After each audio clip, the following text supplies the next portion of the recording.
Chers amis, si vous m'entendez, faites-moi signe, car j'avais le casque de branché. Je viens de terminer ma course du dimanche matin. Et avant de me préparer pour aller à la manifestation qui aura lieu tout à l'heure à Marseille, je vous rappelle à 14 h, mobilisation à Marseille, place des Réformés. Donc j'espère que vous serez nombreuses et nombreux à vous joindre à nous pour cette mobilisation.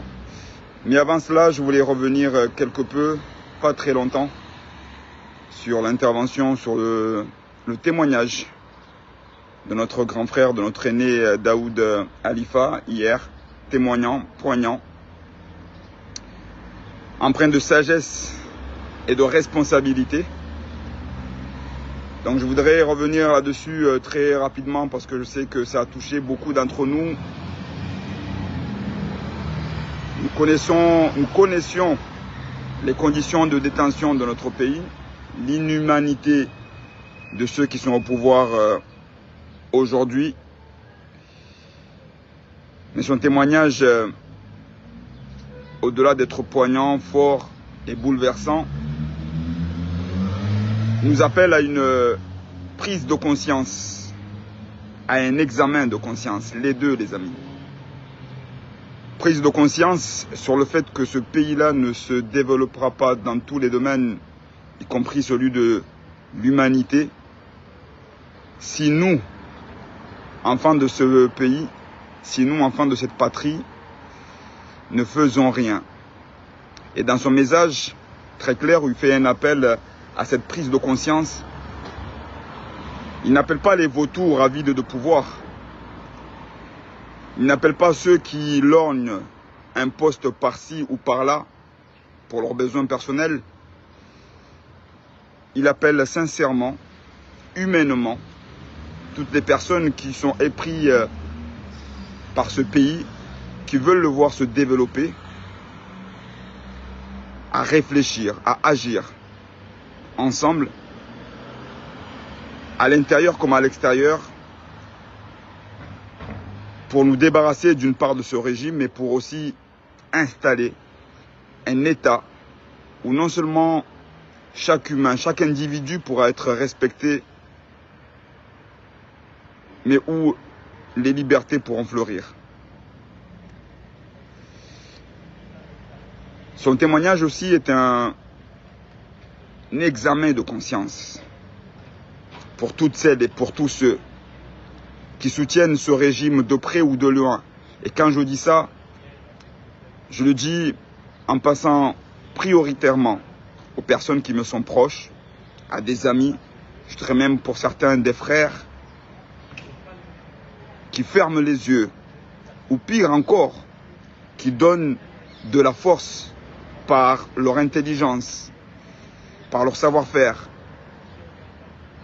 à ce régime criminel.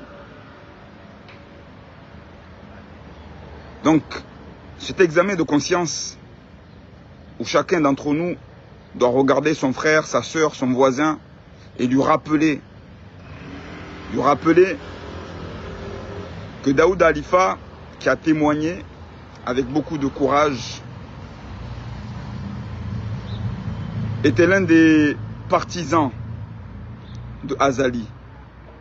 Beaucoup de celles et ceux qui soutiennent aujourd'hui Azali, qui ont dansé, qui ont célébré ce semblant d'élection, n'ont pas fait le 1/100 de ce que Daoud a fait en termes de soutien au colonel Azali Assoumani en 2018-2019. Et pourtant, vous avez vu comment il a été traité, comme un vulgaire animal, sans âme, comme sa dignité a été bafouée, comme son humanité a été piétinée. Donc vous qui êtes aujourd'hui à la botte de ce tyran, de ce dictateur, vous qui vous croyez être à l'abri, parce que vous êtes derrière ceux qui tiennent les armes, ceux qui intimident, dites-vous bien que tôt ou tard, ces mêmes personnes, ces mêmes armes avant que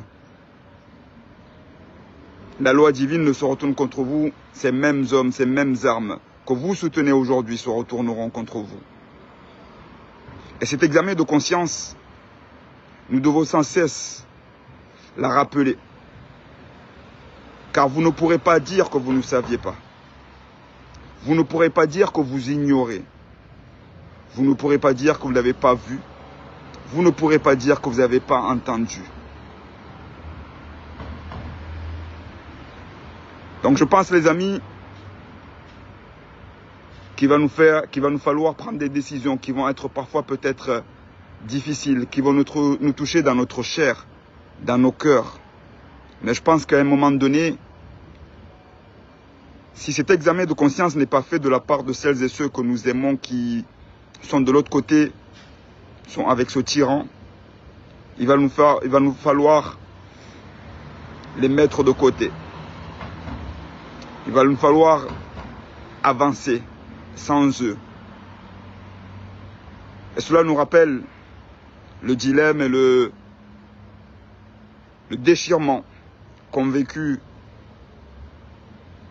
nos prédécesseurs, et notamment les Sahaba, aux premières heures de l'avènement de l'islam, quand dans beaucoup de familles, il y avait ces déchirements, où le choix était difficile, où on avait un frère ou une sœur ou une mère ou une tante qui soutenait les courages, et de l'autre côté, le cœur appelé par la vérité de l'islam. Donc il va nous falloir, les amis, si on n'arrive pas à éveiller leur conscience, si on n'arrive pas à leur faire comprendre qu'il faut qu'ils fassent cet examen de conscience rapidement, il va nous falloir avancer sans eux, les boycotter même, les virer de nos réseaux, de nos profils, de tout ce que vous voulez. Mais on ne pourra pas continuer à compter sur eux. Parce qu'ils nous font aussi mal que ce dictateur. Ils sont le bras armé même, je dirais. Car c'est eux qui écrivent ces discours, le légitimisent auprès des Nations Unies et autres.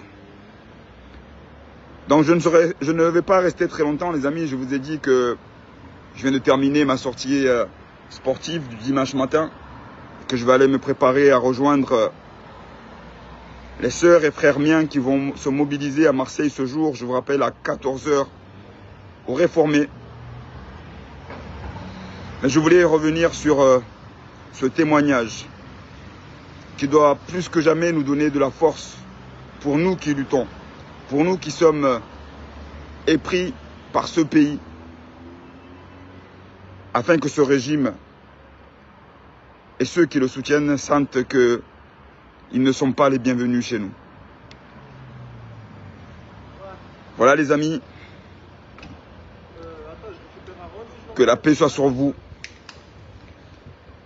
Ne baissons pas la garde ni la force, car nous allons avoir besoin de la mobilisation de chacun et de chacune d'entre vous. Une dernière chose peut-être, c'est concernant nos frères et sœurs qui sont là-bas au pays. Car c'est vrai que j'entends dire à longueur de journée que nous qui sommes ici dans la diaspora, nous braillons, nous parlons, mais qu'il faut y aller là-bas, qu'il faut y aller sur place. Je pense que nous faisons notre part au niveau de la diaspora et nous allons continuer à faire notre part. Mais il nous faut aussi éveiller, puisque Daoud nous appelle à un éveil de conscience et à une prise, à un examen de conscience, à éveiller aussi la conscience et la responsabilité de celles et ceux qui sont là-bas. La diaspora fait déjà beaucoup dans bien de domaines et nous devons nous aussi voir de quelle manière notre responsabilité par rapport à ce qui se passe là-bas. Parce que nous avons aussi notre responsabilité. Mais nous appelons aussi un examen de conscience à ceux qui sont là-bas, à un éveil, parce que rien ne se fera sans vous, en réalité. Rien ne se fera sans vous. Rien ne se fera sans ceux qui sont sur place, sans ceux qui vivent ce cauchemar. Nous serons toujours là, quoi qu'il advienne. Mais les premiers concernés, les premiers à ceux qui doivent prendre conscience que ce pays-là mérite d'être soutenu, d'avoir une destinée différente, c'est ceux qui sont sur place. Et je prends l'exemple, encore une fois, de notre équipe nationale. Oui, la diaspora a contribué beaucoup, énormément, pratiquement à 90, 95, 98%. Mais si nous voulons avoir une nation de football forte dans les années à venir, nous devons penser aussi à avoir des footballeurs qui naîtront, qui grandiront et qui seront formés dans notre pays, dans notre patrie. Et c'est en cela qu'ensemble, nous devons faire grandir notre nation, à l'intérieur comme à l'extérieur. Dans la diaspora, nous allons amener notre force, notre contribution, à la fois financière, morale, intellectuelle, mais ceux qui sont sur place aussi doivent prendre cette conscience pleinement que c'est avec eux, surtout avec eux, que ce pays s'en sortira. Mais il est vrai, comme l'a dit Daoud Alifa, que ceux qui sont en éveil, ceux qui ont une force, malheureusement, appâtés par le gain, sont de l'autre côté de la barrière. Sont ceux qui tiennent la plume, ceux qui tiennent les armes, sont ceux qui lui donnent la vision. Et c'est pour ça, les amis, que je vous dis qu'il nous faut être responsables, nous couper de celles et ceux qui aujourd'hui, là-bas comme ici, soutiennent ce régime. Ça ne soit pas de gaieté de cœur, car nous sommes un petit pays. Quand un mal nous touche, il nous touche à tous. Et quand un bien nous touche à tous. Parce que nous avons, dans les 4 îles, notre sang est mêlé. Nous avons des frères et sœurs ici et là. Mais il nous faut prendre une décision. Ceux qui continuent à soutenir ce régime ne peuvent plus continuer à marcher à nos côtés. Jusqu'à ce que la paix revienne. Jusqu'à ce que justice revienne. Voilà les amis, le message que je voulais vous faire passer ce matin. Je vous rappelle le rassemblement qui a lieu tout à l'heure, à partir de 14 h, au Réformé. J'espère vous voir nombreuses et nombreux pour continuer à élever nos voix et à nous organiser pour délivrer notre pays. Que la paix soit sur vous. Ma'an salam, chers amis.